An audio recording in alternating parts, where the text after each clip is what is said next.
Welcome sa celebration ng birthday ng bagong and improved Einstein. Sige, ikaw muna. Sino? Shoot mo, ha? I want to thank my potion para sa aking bagong new look. Pero alam niyo naman, my heart belongs to only one. Oh, ito. Para sa inyo. Yes. Teka lang. Ito pa! Ano yun? Sarap yan!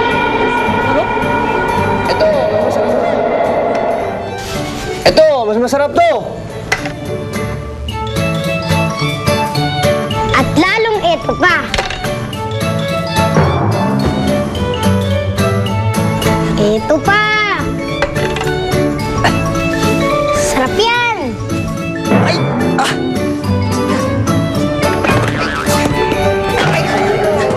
You make it buy it! I kill you! Ay! Magbabayad ka! I kill you! Bilisan mo na, Elvin. Ayan. Yan. Tara, tara.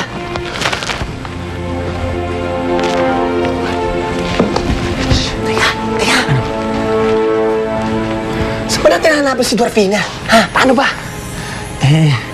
Nung nahuli natin siya nakita, nakabihis siya na parang taga-silbi. Puntahan natin doon. Saan? Doon, pag ganun. Quindina! Elvin? Wendy,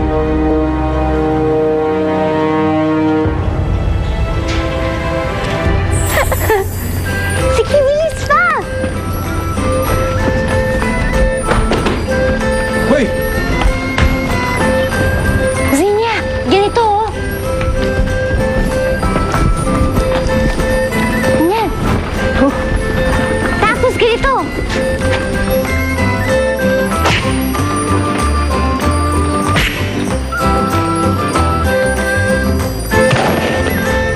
Halika na, dali! Takbo!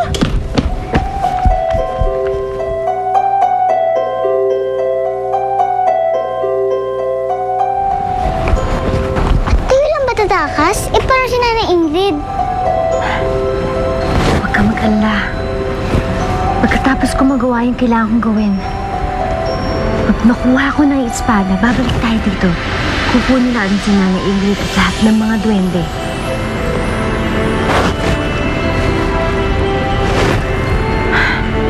Huwag ka mag-alala. Simula ngayon, tayong dalawa magsasama. Hindi kita iiwanan, hindi kita pababayaan. Ate?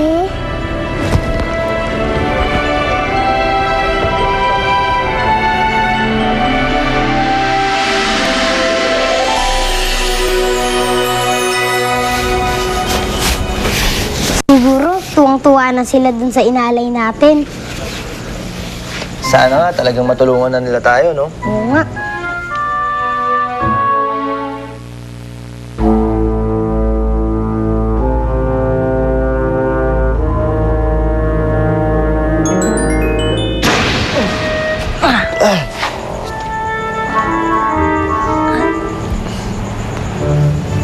Naramdaman mo ba yun?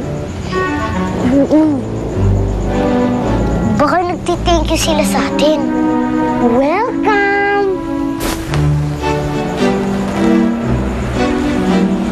Alam mo, Buddy, parang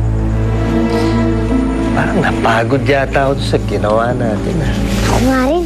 Baka matulong muna tayo. Baka bukas may sagot na yung mga duwende. Yan na, mabuti pa nga. Taon. Elvin, anong ginagawa mo dito? nandito kami para kay Dorfina. Ililigtas namin siya. Pero mapapahama kayo kapag ginawa niyo yun. Elvin, magbalik loob ka na lang kina Inang at Itang. Pwede ko silang kausapin para patawarin ka.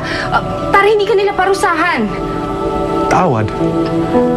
Pinatay ng mga magulang mo ang Itang ko, Gwendina. Gusto mo ako pa humingi ng tawad sa kanila? Elvin. Hanggang nababuhay ako, hindi ko makakalimutan ang ginawa nila. Hindi ko mapapatawar ang pamilya mo!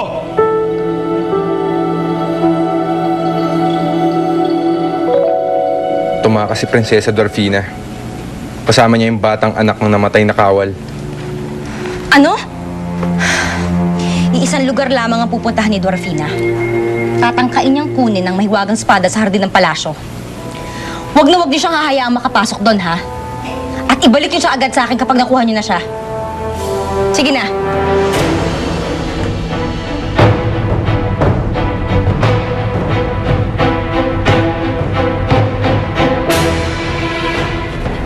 Ate Dorfina, bakit ba tayo nandito? Dapat lumabas na tayo sa palasyo. Sinya, may kailangan akong kunin dito. Kailangan ko makuha ang espada. Kapag nabunot ko ang espada, yun lang ang paraan para maligtas ko ang buong punso kay Romera. Halika na.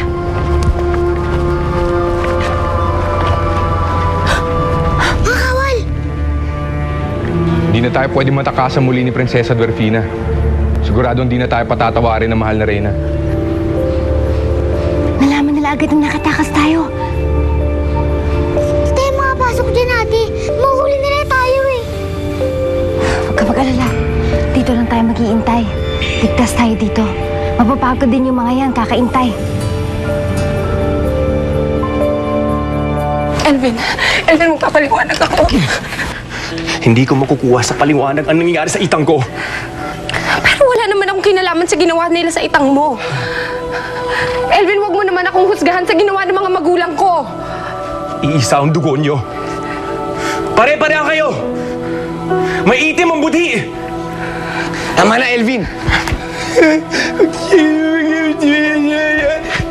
Masasama talaga yung pamilya ninyo.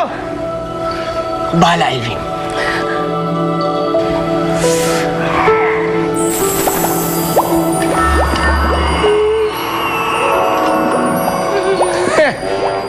Yan ang dapat sa inyo. May itim ang budhi. Halika na. Hana, Elvin.